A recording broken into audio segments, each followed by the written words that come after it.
சபை பாவிகளின் ஸ்தலம் அல்ல, சபை நீதிமான்களின் சபையாக இருக்கிறது.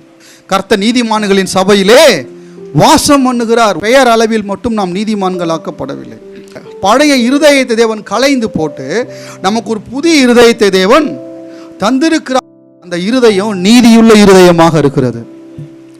மனதை தேவன் கழுவி இருக்கிறார். இயேசு கிறிஸ்துவின் இரத்தத்தின் மூலமாக நம் மனதும் மனசாட்சியும் இருதயமும் கழுவி சுத்தமாக்கப்பட்டு பரிசுத்தமான ஒரு ஸ்தலமாக மாற்றப்பட்டு இருக்கிறது. இந்த பூமியில் நீதிமான்கள் என்று பெயர் அளவில் மட்டும் இல்லாமல் நீதிமான்களாகவே வாழுகிறதான வாழ்க்கையை தேவன் நமக்கு தந்திருக்கிறார்.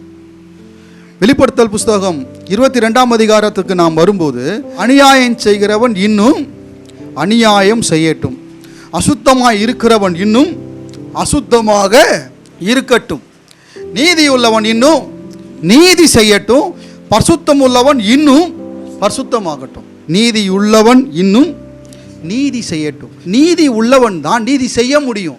எனவே தான் தேவன் நம்மை நீதி உள்ளவர்களாக மாற்றி நம்ம நீதி செய்கிறவர்களாக ஆக்கி இருக்கிறார். தொடர்ந்து பாவத்திலே வாழும்படியாக அல்ல, தொடர்ந்து பாவத்தில் நிலைத்திருக்கும்படியாக அல்ல, நீதி செய்யும்படியாக.